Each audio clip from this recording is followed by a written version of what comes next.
The Andrus galaxy had always been a place of mysteries, untold dangers and uncharted worlds. While most civilizations preferred caution, humans had earned a reputation for audacity, ingenuity, and a stubborn refusal to bow to limits. Yet even by human standards, the announcement from the Galactic Council that echoed across the interstellar network stunned them all. "Attention all member species," the official broadcast began, projected simultaneously in hundreds of star systems. Archon Tyrus, the stoic head of the council, appeared on every view screen, his four-limbed frame radiating authority. After decades of observation and analysis, the Galactic Council has declared 44 planets as Deathworlds. These planets are uninhabitable. Any attempts at settlement will be considered highly reckless and unauthorized. A hush fell across the observation halls of human colonies. On Citadel Station, the largest human hub near the Andrus Rim, thousands of viewers leaned forward, their eyes fixed on the shimmering hologram of Archon Tyrus. Humans were known to take risks, but even the most daring colonists had paused at the word, Deathworld. The list of planets scrolled across the screen, each accompanied by a small rotating globe of its jagged terrain. Varkon 9, a storm-racked planet with electrical storms so intense they could fry an entire city in minutes. Syndralis, a volcanic nightmare with rivers of molten rock and a sky choked with smoke. Scarnes 7, where tornadoes tore through the barren plains, carrying boulders the size of houses. And dozens more, each seemingly more uninhabitable than the last. For the Council, these were not mere warnings, they were final judgments. The planets were marked with red symbols, flashing ominously, each one representing death in the minds of the galaxy's experts. "No species with average resilience can survive on these worlds," Archon Tyrus continued. "Any attempts at colonization will be seen as violations of intergalactic safety protocols." Yet in the midst of the fear, a spark of excitement ignited among humans. On Citadel Station, Captain Irinder Vale leaned back in his command chair, a wry smile playing at his lips. His brown hair caught the glow of the holographic display, and his amber eyes glittered with curiosity rather than fear. "Deathworlds," he muttered, his voice low and amused. "Sounds like paradise to me." Beside him, his co-pilot, Lyra Tamsin, shook her head with a mixture of disbelief and amusement. "You're serious?" she asked. "The Council just labeled 44 planets as completely uninhabitable, and you're grinning like a child who just found candy?" Irinder shrugged, tapping a finger against the armrest of his chair. "Exactly. If every other species fears them, we've got free rein. Danger isn't a barrier, it's an opportunity. And humans don't exactly run from challenges." Lyra's expression softened into a smile. Humans were a strange species. Unlike the more cautious and calculated civilizations of the galaxy, humans thrived on uncertainty. They found solutions where none existed and saw possibilities hidden by fear. Where the Council saw death, humans saw potential.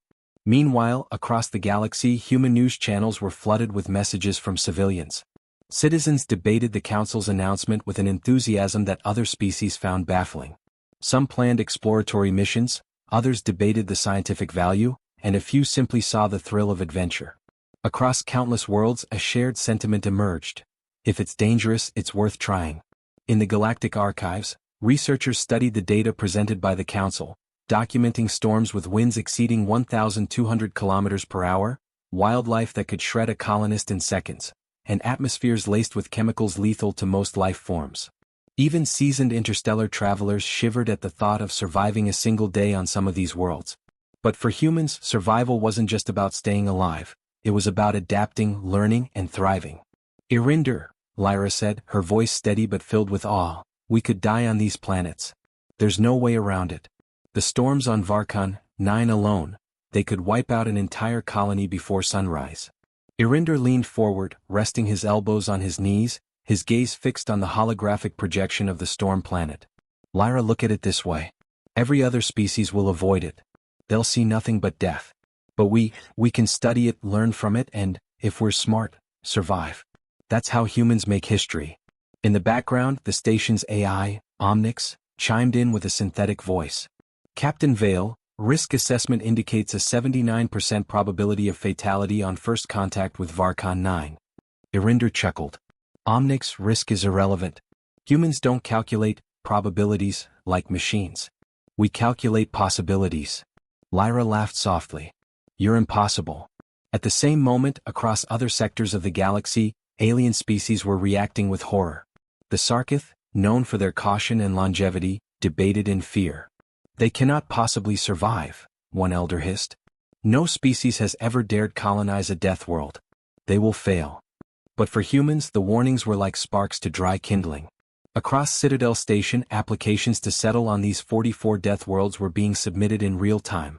Engineers, explorers, scientists, and even civilians volunteered without hesitation.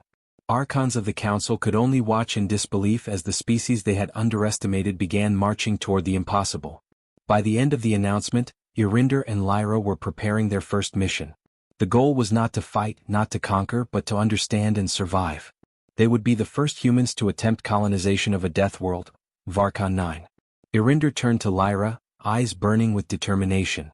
Ready to make history? Lyra's smile was fierce. I was born ready. Let's show the galaxy what humans are made of. And as the stars of the Andrus galaxy shimmered outside the station windows, one truth became clear. Where others saw certain death, humans saw a challenge, and they never backed down from a challenge. The announcement of the death worlds was supposed to be a warning. For most species it was. For humans, it was a call to adventure, the beginning of a saga that would forever change the galaxy's perception of their species. The countdown to human exploration had begun, and with it, the galaxy would witness the unpredictable, unstoppable, and unyielding spirit of humanity. The first challenger. The human shuttle Aurora's Edge cut through the void of space, leaving the bustling Citadel Station behind. Its destination, Varkon 9, the first of the 44 death worlds, a planet famed for storms so fierce they could wipe out entire cities in minutes. For most species, the mere mention of Varkon 9 induced panic. For humans, it was an invitation. Inside the shuttle, Lyra Tamsin adjusted her gloves and scanned the holographic readings floating before her. Electric currents danced across the displays, warning of storms with intensities that would have sent most species fleeing back to safe space. Yet, Lyra's eyes sparkled with excitement. Captain Vale, she said, her voice steady but tinged with exhilaration, look at this. The storms are worse than we imagined. Peak wind speeds over 1,000 kilometers per hour, atmospheric pressure spikes. Yet the planetary core shows signs of life-sustaining biomes beneath the chaos. Irinder Vale, sitting in the pilot's chair with a hand resting casually on the control console, glanced at her. Sounds perfect, he said with a grin. Humans don't just survive chaos, Lyra. We tame it. Lyra rolled her eyes but smiled. Humans' audacity never ceased to amaze her. Most species approached exploration with caution, sending drones, probes, or unmanned vessels first. Humans did things differently. They went themselves. The shuttle's hull rattled as the first tendrils of Varkon 9 storms reached them. Lightning crackled across the sky like jagged fingers trying to tear the ship apart. Thunder boomed, reverberating through the metal frame. Yet inside, humans remained calm. Fear was a tool, not a master. Shields at maximum, Irinder ordered, fingers dancing over the control panel. Hold her steady. Lyra, you'll lead the landing protocol. Lyra's fingers flew across her own console, analyzing wind patterns and storm rotation. There's a calm pocket near the equatorial ridge, she said. It's risky, but it's our best chance. We can land if we thread the shuttle between two storm fronts. Irinder smirked. Thread the shuttle between death and oblivion. Sounds like a Tuesday morning for humans. The shuttle descended, buffeted by storms that would have shredded lesser ships. Lightning struck dangerously close, turning the sky into a blinding cascade of white and violet. The Aurora's Edge groaned under the strain, but its reinforced hull held. The shuttle finally touched down on a rocky plateau, the storm whipping around it like a living creature. Lyra exhaled sharply, her hair sticking to her sweat-damp forehead. We made it. Barely, Irinder replied, stepping out and surveying the landscape. Varkon 9 was as terrifying as it was beautiful. The sky shimmered with electric energy, rivers of acid flowed between jagged rocks, and in the distance, enormous flora glowed with bioluminescent colors, swaying violently in the storm winds. This is going to be fun, he muttered. Lyra activated the environmental scanner, analyzing the local ecosystem. The planet's life forms, they're adapting to extreme conditions, she said. Plants conduct electricity safely, and some of the wildlife appears to harness energy from the storms themselves. If we can understand it, we could not only survive here but thrive. Irinder raised an eyebrow. And if we fail? Lyra smiled faintly, undeterred. Failure isn't in our vocabulary. We adapt or die trying. That's human nature. Hours turned into days as the team set up their initial base, a small cluster of modular shelters designed to withstand Varkon 9's fury. Every structure hummed with protective energy shields, and underground conduits harnessed the planet's electrical storms for power. Humans weren't just surviving, they were turning death into opportunity. Their first encounter with native wildlife came sooner than expected. A massive predator, resembling a hybrid of a saber-toothed feline and a lightning eel, slithered across the plateau, its bioluminescent body crackling with energy. Sensors warned of extreme danger. Most species would have retreated. Humans advanced. Lyra observed the creature, fascinated. It's not aggressive, yet. It's territorial. If we understand its patterns, we can coexist. Irinder, holding a specially designed containment net, nodded. Then let's coexist. Using a combination of strategy, patience, and ingenuity, they lured the creature away from the base, observing its behavior. By the third day, they had developed a rudimentary communication system using light signals and sound frequencies. The predator became a guardian of sorts, warding off other dangerous wildlife that approached. Humans had tamed a planet's apex predator, not through dominance but through understanding. Meanwhile, Lyra made a discovery that left even her breathless. Deep within the equatorial caves, she found plant life capable of generating electricity strong enough to power entire settlements. This could change everything, she whispered to Irinder. We could build entire cities without relying on conventional energy sources. Humans could colonize the Deathworld and flourish. Irinder nodded, gazing at the storm-ridden sky. We just need one thing, time. The galaxy doesn't believe humans can survive this. We'll prove them wrong. And so, the days passed. Humans adapted to the storms, the poisonous atmosphere, and the planet's strange wildlife. Their shelters became hubs of innovation, their equipment constantly upgraded to withstand extreme conditions, and their resolve grew stronger with every challenge. Back on Citadel Station, transmissions from Varkon 9 sparked amazement and disbelief across the galaxy. Other species monitored humans' progress, jaws dropping at each new report. Humans were thriving where death seemed certain. Lyra, gazing at the glowing horizon of Varkon 9, turned to Irinder. We're not just surviving. We're learning. And once the rest of the humans arrive. Irinder smiled, his eyes reflecting the storms above. We'll turn this death world into a home. The galaxy may call it uninhabitable, but humans don't see limits. As night fell over Varkon 9, the electrical storms illuminating the horizon like fireworks, one truth was undeniable. The first human settlement on a death world had succeeded. And the galaxy would soon realize that where humans walked, life followed, even in the heart of danger. The first challenger had proven the human spirit was unstoppable. And the saga of the 44 death worlds was only beginning. Proving humanity. While the first human team struggled and thrived on Varkon 9, the Galactic Council remained skeptical. Most species watched from afar, whispering among themselves. They can't last, the Sarkith elders predicted. Humans are reckless. They will fall. But humans didn't care about whispers. They didn't merely survive, they adapted, innovated, and thrived. Commander Yarrick Solis, a veteran of interstellar exploration, led the next expedition to Farallon, a jungle planet notorious for its feral wildlife and venomous flora. Farallon's dense jungles stretched across the planet like living tapestries, hiding predators capable of killing with a single strike. Its atmosphere was thick with toxins, capable of paralyzing humans within minutes. For any species, it was a death sentence. Scanner readings are off the charts, Yarrick said, studying the holographic displays in the shuttle. Predator density is extremely high, and the atmosphere is unstable. But humans don't give up. Beside him, his second-in-command, Sira Valen, nodded. We've faced dangers before. Farallon isn't going to break us. Let's show the galaxy what humans are capable of. The shuttle descended through the dense clouds, dodging enormous flying predators that patrolled the skies. Below, the jungle teemed with life so strange and dangerous that most species would never dare to study it. Trees twisted into impossible shapes, vines emitted toxic spores, and rivers carried predators that could tear through flesh like paper. Yarrick guided the shuttle to a clearing large enough to establish a landing zone. The moment the shuttle touched down, the jungle erupted with life. A massive clawed beast, its skin a living camouflage of green and brown, charged toward them. Most species would have fled. Humans advanced. Using a combination of electromagnetic nets and sophisticated non-lethal traps, the humans immobilized the predator, studying it rather than killing it. Lyra had done it on Varkon 9, and here on Farallon humans repeated the pattern, understanding life rather than destroying it. The council watched from their chambers, their skepticism turning into disbelief. Humans didn't just survive, they turned predators into allies. By the end of the first week, Jarek's team had tamed several wild species, which began assisting with construction and security around the human base. Predators that once posed deadly threats now acted as guardians, patrolling the perimeter with precision. In the heart of the jungle, humans began building their settlement using materials harvested from the environment. Trees with electrically charged sap were converted into energy conduits. Vines, surprisingly resilient, were woven into flexible walls that could withstand storms and predator attacks. Every danger became a resource.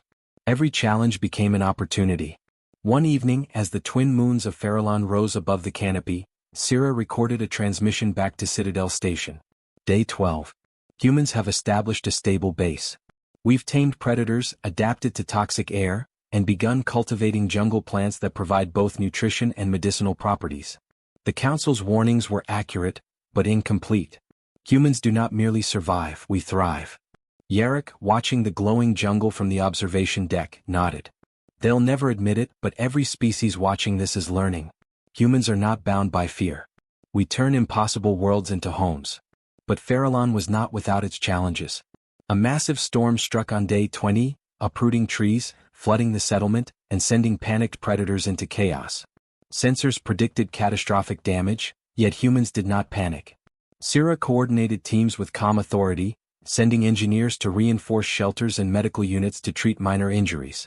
Yarek personally led rescue operations, guiding stranded explorers through treacherous terrain. Every obstacle was met with calculated courage and teamwork. By sunrise the storm had passed. Damage was minimal and no lives were lost. Where other species would have abandoned the planet, humans solidified their foothold. Their resilience was unmatched. Meanwhile, the Council convened an emergency session. Archon Tyrus spoke gravely, humans are proving to be unprecedented. Their survival on Farallon is impossible by all known standards. They are bending the rules of biology and physics through sheer ingenuity. Across the galaxy, other species took note. Envoys from multiple civilizations arrived to study humans, not to challenge them but to learn from them. Humans became a source of both awe and envy. How could a species so young compared to ancient civilizations survive worlds deemed uninhabitable? Back on the ground, Yarek stood atop a cliff overlooking the jungle. Predators now roamed freely without attacking the humans, guided by signals developed by Syrah. Trees and plants once thought deadly were now part of the settlement's infrastructure. Rivers teeming with dangerous aquatic life were harnessed to supply water and energy. Lyra joined him, eyes scanning the horizon. We've done it. We've made a death world livable. Yarek smiled. Yes, and this is just the beginning. Humanity will continue to push where others fear to tread. Every death world we conquer is a message to the galaxy. Never underestimate us. As night fell over Farallon, the jungle hummed with life. Some wild, some cultivated, all now intertwined with humanity's ingenuity. Transmission after transmission returned to Citadel Station, detailing new discoveries, successful survival strategies, and scientific breakthroughs. Humans had proven that even the most perilous worlds could become homes. The first few weeks on Farallon became a turning point in galactic history. Other species began reconsidering their assumptions about humans. Where they saw recklessness, humans saw opportunity. Where they saw certain death, humans saw challenge. And where they saw failure, humans saw possibility. And so, the saga of the Death Worlds continued. From the storm-lashed plains of Varkon 9 to the deadly jungles of Farallon, humanity was leaving its mark, not through war, conquest, or domination, but through courage, innovation, and an unbreakable will to thrive. Commander Yarek Solis looked at the bustling human settlement, listening to the jungle's symphony of life. The galaxy may call these planets death worlds, he said quietly, but humans will prove them wrong. Every single time. And in that quiet moment, under alien moons and amidst creatures that could have ended them, humanity's legend continued to grow. Planet of Fire. After conquering the storm-lashed Varkon 9 and the deadly jungles of Farallon, humanity turned its eyes toward Syndralis, a volcanic death world that even the bravest species avoided. Rivers of molten lava crisscrossed the planet's surface, belching smoke and ash into a sky perpetually lit by fire. The ground trembled with constant seismic activity, and the air shimmered with heat, threatening to burn anyone who dared step outside without protective gear. Most species would have called Syndralis uninhabitable, a death sentence carved in stone. Humans, however, saw opportunity. The expedition team was led by engineer Kalen Drax, a master of survival engineering, and Commander Irinder Vale, the veteran explorer who had first laughed at the Council's warnings.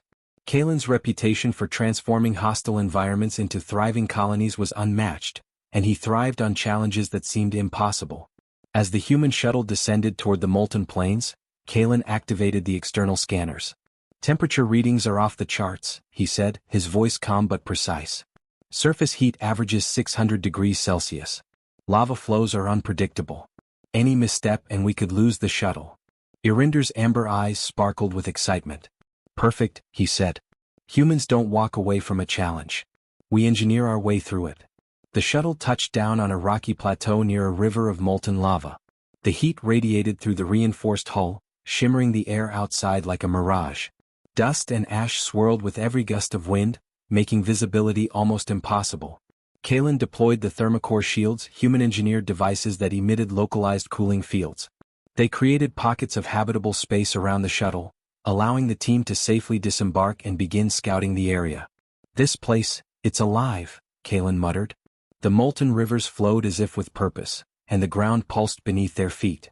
"We'll have to work with the environment, not against it.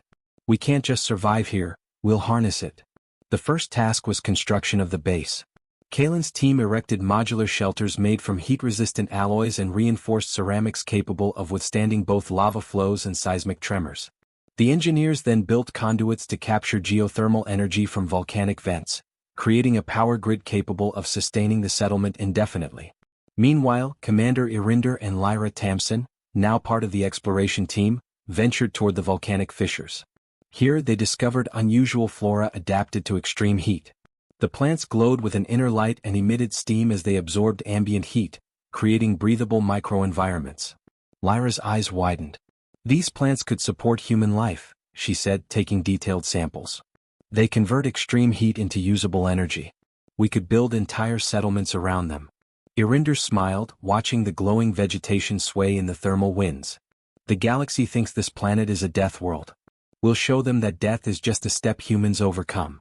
The first major test came on day 3. A sudden eruption sent rivers of lava roaring toward the base. Automated sensors sounded alarms, and the settlement shook violently. Most species would have retreated to orbit, abandoning the planet entirely. Humans adapted. Kalen activated the lava diversion fields, enormous energy shields designed to redirect molten flows safely around the settlement. Teams of engineers worked feverishly, recalibrating geothermal conduits to absorb excess heat and prevent structural damage. The lava flowed around the base like a river diverted by an invisible hand. Humans didn't just survive, they controlled the death around them.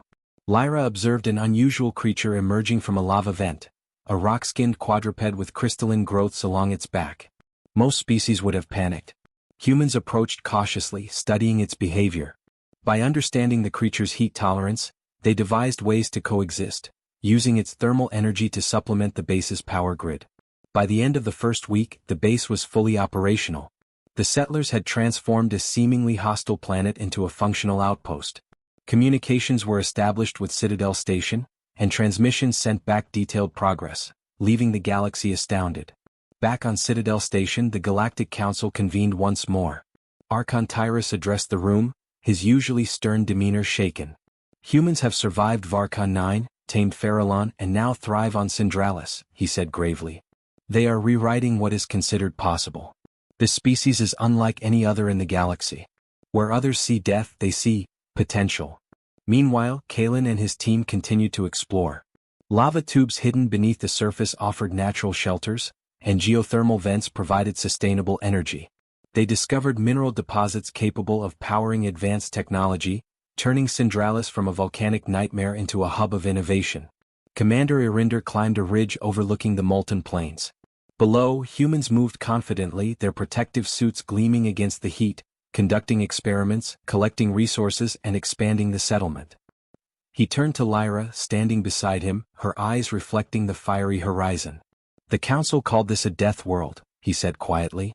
"But humans, we thrive on worlds like this. We turn the impossible into the possible." Every planet that dares to call itself uninhabitable will prove them wrong. Lyra nodded, her gaze on the glowing lava rivers. And Syndralis is just the beginning. There are still 41 Deathworlds left. 41 more chances to show the galaxy what humans are capable of. As night fell over Syndralis, the sky blazed with molten light. Smoke and ash drifted across the horizon, and the ground trembled with the planet's relentless energy. Yet amidst the chaos, humans moved with precision and purpose. The first firestorm had passed, but the settlement stood unscathed. Humans had transformed a death world into a home, a beacon of ingenuity, resilience, and unyielding courage. And in the observation chambers of the Galactic Council, the words that no species had dared to say out loud echoed quietly: humans are unstoppable. The legend of humanity's conquest of the death worlds continued to grow. Syndralis, once thought untouchable, now stood as proof that where humans walked, life, not fear, followed. The challenge of unity. Syndralis had proven that humans could thrive on a volcanic death world. Varka 9 had shown their courage against storms. Farallon had tested their adaptability to predators. But the galaxy's most daring experiments awaited. Planets where survival depended not only on skill, ingenuity, or technology, but on unity. Scarnis 7 was a planet ruled by chaos. Violent tornadoes tore across barren plains, hurling boulders and debris as if the planet itself were alive and angry. The air was thick with dust, making visibility near zero, and seismic tremors shook the ground unpredictably. For most species, a single day here meant almost certain death. Commander Sira Valen, now a veteran of multiple Deathworld expeditions, led the human team. She had learned that survival on extreme planets wasn't about individual brilliance, it was about cooperation. Every human in her team had a role. Engineers maintained shelters, navigators guided through storms, and scientists harnessed resources from the deadly environment. This planet doesn't forgive mistakes, Sira said, scanning the approaching storm front. Her voice was calm, commanding, yet every word carried weight. But humans don't falter. We adapt, we work together, and we survive. That's what makes us unstoppable. The team deployed their mobile shelters across a plateau, reinforced with seismic absorbers and storm shields. Each shelter was a hub of activity. Engineers monitored structural integrity, medics prepared for injuries, and scientists analyzed the planet's unpredictable weather patterns. Humans had built resilient micro-societies on every death world so far, but Scarnis 7 would demand something more: synchronized teamwork under extreme stress. The first challenge came within hours. A tornado larger than anything the sensors had predicted barreled toward the base. Debris flew through the air like deadly missiles. Humans rushed to secure shelters, coordinate rescue teams, and deploy stabilizing anchors. Sira's voice cut through the chaos. Everyone, positions. Shields at maximum. Evacuate non-essential personnel. The team moved like a single organism. Engineers reinforced the shelters, navigators guided personnel through gusts exceeding 300 kilometers per hour, and medics attended to minor injuries immediately. Humans had no time for panic, every second mattered. As the tornado passed, Sira surveyed the damage. The shelters had held. No lives were lost. Humans had not only survived, they had thrived through cooperation. But the planet had more lessons to teach. The next day, a sudden tremor caused a fissure to open beneath one of the temporary shelters, swallowing vital equipment and cutting off power lines. The team faced a choice: abandon the area or risk crossing unstable ground to recover what was lost. Sira looked at her team. "We don't leave behind our own work," she said firmly. "We move as one. Together." Using reinforced suits and tethered safety lines, engineers and navigators crossed the fissure, recovering equipment while medics attended to minor injuries. Every action was coordinated, every decision made collectively. The human survival depended not on individual heroics, but on trust, communication, and unity. Even the native wildlife of Scarnis 7, initially aggressive and territorial, began to interact cautiously with humans.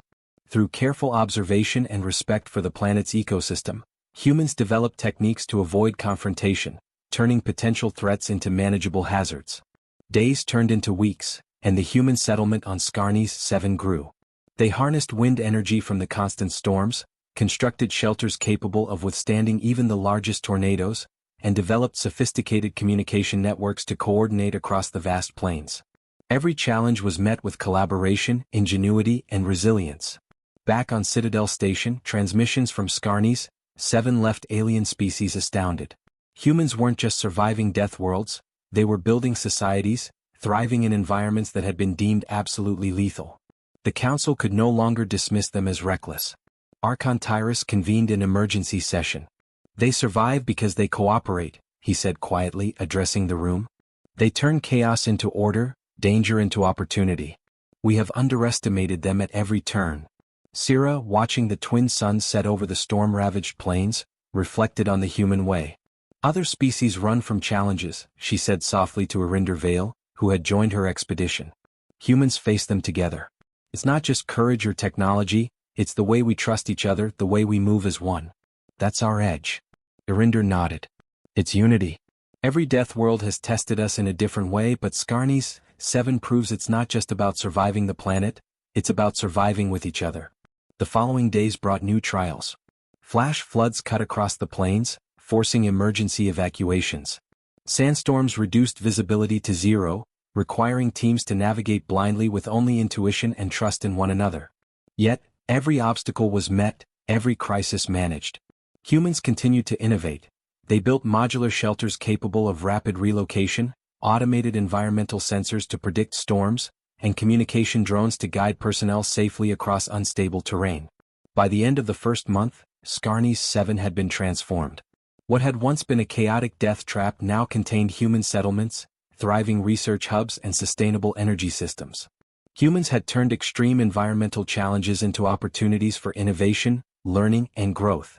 Syrah looked over the settlement from a cliff, watching the humans move confidently across the plains. The galaxy may call this a death world, she said quietly, but we've proven that with courage, ingenuity, and unity humans can conquer anything. Not through brute force, not through aggression, but by trusting each other and never giving up. Arinder placed a hand on her shoulder. And the galaxy will remember. Every death world we settle, every challenge we overcome shows them the truth. Humans are unstoppable. As night fell over Scarni's 7, the wind howled across the plains carrying dust and debris. But amidst the chaos, humans moved with purpose, their shelters glowing like islands of order in a sea of turmoil. They had survived the tornadoes, tamed the environment, and learned to trust in one another. Scarni's 7 was more than a planet, it was a testament to humanity's strength. Not the strength of a single individual, but the strength of a species united, capable of adapting, surviving, and thriving against impossible odds. The saga of the Death Worlds continued, and with each planet, humans left behind a growing legacy. The galaxy had begun to understand that where humans walked, life and civilization followed. Galactic repercussions.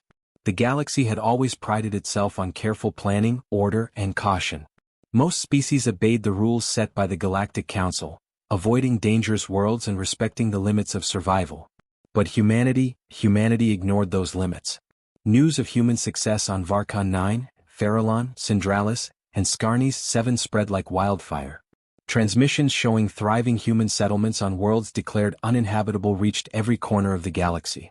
Beings from distant star systems watched in disbelief as humans tamed predators, harnessed storms, controlled volcanic energy, and built societies in environments where death had once ruled supreme. Archon Tyrus, usually calm and composed, convened an emergency session of the Council. Screens filled with images from the Death Worlds, humans moving confidently amid molten rivers, giant predators obeying commands, tornado-ravaged plains transformed into thriving colonies. This is unprecedented, Tyrus admitted. Every assessment we've ever made about human survival has been wrong. They are not just resilient, they are exceptional. Diplomats from other species exchanged worried glances. The Sarkith elders, ancient and calculating, muttered among themselves. They should have perished, one said. Every death world should have broken them. Yet they survive, thrive even. Across the Andrus galaxy, curiosity turned into cautious respect. Envoys from multiple civilizations requested permission to study human techniques. Some were motivated by fear, others by genuine interest. How did a species so young survive where ancient civilizations failed? Human transmissions back to Citadel Station were unfiltered and vivid, showing the ingenuity, courage, and relentless drive that defined them. Engineers on Syndralis demonstrated molten rock manipulation. Scientists on Farallon detailed predator behavior. Commanders on Scarni's 7 explained how coordination under extreme conditions preserved life. Every story reinforced a single truth: humans redefined the impossible. Meanwhile, humans were making strategic decisions that would cement their legacy. Rather than simply surviving, they began connecting the Deathworlds. Trade routes were established between planets, communication arrays linked settlements, and knowledge of environmental hazards was shared across the human network. What other species saw as isolated experiments, humans saw as interconnected opportunities. In one of the council chambers, a heated debate erupted. If humans continue this way, argued Ambassador Querl of the Veyron cluster, they will surpass us in every field: technology, expansion, survival. Our species must intervene to maintain balance. Tyrus shook his head. We cannot intervene. Humans are not aggressive in conquest. They adapt. They build. They survive. Interfering would only slow what is inevitable. We must learn from them, or risk being left behind. The repercussions extended beyond politics. Across the galaxy, other species began sending envoys and scientists to observe human colonies. Some were motivated by admiration, others by fear. They marveled as humans used natural hazards as resources: storm energy, geothermal power, predator-assisted security. Where the galaxy had seen death, humans had built civilization. On Citadel Station, Irinder Vale received the latest council assessment. He watched as holographic images displayed glowing settlements on molten plains, jungles cleared and adapted, tornado-stricken lands stabilized with human ingenuity. He turned to Lyra Tamsin, who was analyzing energy outputs from Syndralis geothermal vents. The galaxy is waking up, he said. They see what humans can do and they're shocked. Lyra nodded.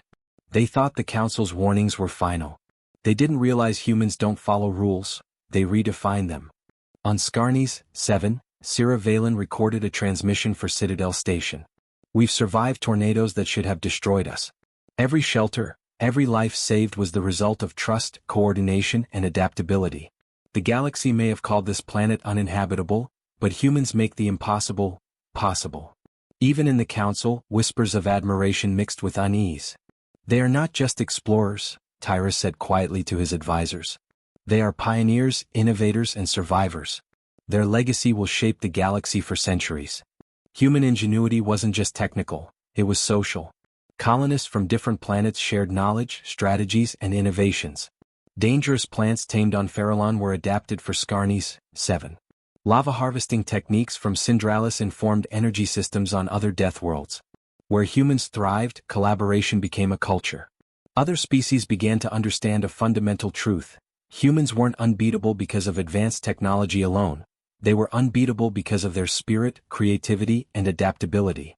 And as the Deathworlds flourished under human hands, the galaxy had no choice but to acknowledge that a new standard of survival had arrived. Back on Syndralis, Kalen Drax surveyed the glowing settlements. Streams of molten rock were channeled into energy conduits, and modular buildings thrived amidst volcanic hazards. We've done it, he murmured to Irinder, who stood beside him. We've shown the galaxy that where humans go, life follows. Even Deathworlds can become homes. Irinder smiled, watching the twin suns dip below the horizon. And they're just the beginning. 44 planets. 44 chances to show the galaxy the truth about humans. By now, humans were no longer just inhabitants of extreme planets, they were symbols of possibility. The Council, once dismissive, now studied their techniques with awe. Alien species who once mocked human audacity now sent delegations to learn, realizing that humans' approach to life and survival was unlike anything else in the galaxy. In the vast expanse of space, the message was clear. Humans didn't just survive Deathworlds, they transformed them. And the galaxy would never underestimate them again. As night fell across multiple Deathworlds, lights from human settlements gleamed like stars scattered across the planets. Each light represented life, courage, and determination. Humanity's reputation had spread farther than any interstellar fleet could travel. Their audacity had inspired wonder, their ingenuity had earned respect, and their unity had ensured survival. In the council chambers of the Andrus galaxy, Archon Tyrus finally admitted aloud, "We called them reckless. We called them fragile. But humans, they are unstoppable. And now the galaxy must learn to live with that truth." And so humanity's legacy grew. Across 44 Deathworlds, life took root in impossible places. The galaxy watched, sometimes in awe, sometimes in fear, as humans continued to push boundaries, proving that courage, ingenuity, and unity could conquer even the deadliest worlds. The saga was far from over, but one lesson had already been etched into the cosmos. never underestimate the human spirit. Legacy of humanity. Decades had passed since humanity first dared to challenge the galaxy's warnings. The 44 Deathworlds, once marked by red symbols of doom, now shimmered with the unmistakable signs of life, innovation, and human determination. Where storms raged, rivers flowed, and predators prowled, humans had built homes, settlements, and thriving civilizations. Captain Irinder Vale, now older and seasoned from countless expeditions, stood on a cliff overlooking Varka 9, the first Deathworld they had conquered. Lightning split the sky above, illuminating forests humans had cultivated, research stations humming with activity, and energy fields that captured the storm's power. The planet that was once a symbol of inevitable death had been transformed into a hub of knowledge, life, and resilience. Beside him, Lyra Tamsin scanned the horizon. "It's breathtaking," she said softly. "When the Council called this world uninhabitable, no one imagined what we've accomplished. And yet here we are." Irinder nodded. "It's not just about surviving. It's about thriving. That's humanity. We don't just endure what others fear, we shape it into something better." Across the galaxy, the other Deathworlds had experienced similar transformations. Farallon was no longer a jungle of deadly predators. Humans had cultivated farms, tamed wildlife, and built research centers that studied the planet's unique ecosystem. Syndralis, the volcanic inferno, now powered entire colonies through geothermal energy, with cities designed to withstand lava flows and seismic tremors. Scarnis 7, once a planet of chaos and tornadoes, now boasted advanced modular settlements and storm-harvesting energy systems. Every settlement carried the same signature: human ingenuity, unity, and resilience. Humanity had proven the impossible. Life could flourish in environments that had been labeled uninhabitable by every other species in the galaxy. The Galactic Council convened for a historic session. Screens displayed images of thriving Deathworld colonies, each filled with humans living, working, and exploring. Archon Tyrus, now regarded as a wise observer of human achievement, spoke with gravity. "Humanity has rewritten the rules of survival," he said. "We once labeled 44 planets as Deathworlds, expecting failure. Instead, humans have transformed these worlds into beacons of life and civilization. Their legacy will influence generations to come." Even the most skeptical species had sent envoys to study humans firsthand. From the Sarkith to the Veyron cluster, aliens marveled at humans' ability to turn chaos into order, danger into opportunity, and death into life. Back on Varka 9, Irinder convened with the leaders of human colonies across the Deathworlds via holographic link. Scientists, engineers, explorers, and civilians from dozens of planets gathered to discuss expansion, innovation, and resource sharing. "Every Deathworld we've touched is now a testament to what humans can do," Irinder said. "But our work doesn't stop here. We'll continue to explore, to challenge, and to grow. Not because it's easy, but because it's what humans do. We don't follow paths. We create them." Lyra added, "And we'll continue to help each other. Knowledge, technology, and resources will flow between worlds. No Deathworld is an island. Together we thrive." Indeed, humans had transformed the very notion of survival. Where the galaxy had seen limits, humans had seen potential. Where others had feared death, humans had built life. And in doing so, they had defined their place among the stars. On Syndralis, Kalen Drax stood in the shadow of a city that had grown from volcanic plains. The heat radiated off the ground, but humans moved confidently through it, maintaining energy grids, cultivating heat-resistant crops, and expanding their settlements. "We've done more than survive," he said. "We've turned what was once impossible into a foundation for the future." Across Scarnis 7, Sira Valen coordinated a network of settlements, ensuring communication, transportation, and resource distribution even during the planet's violent storms.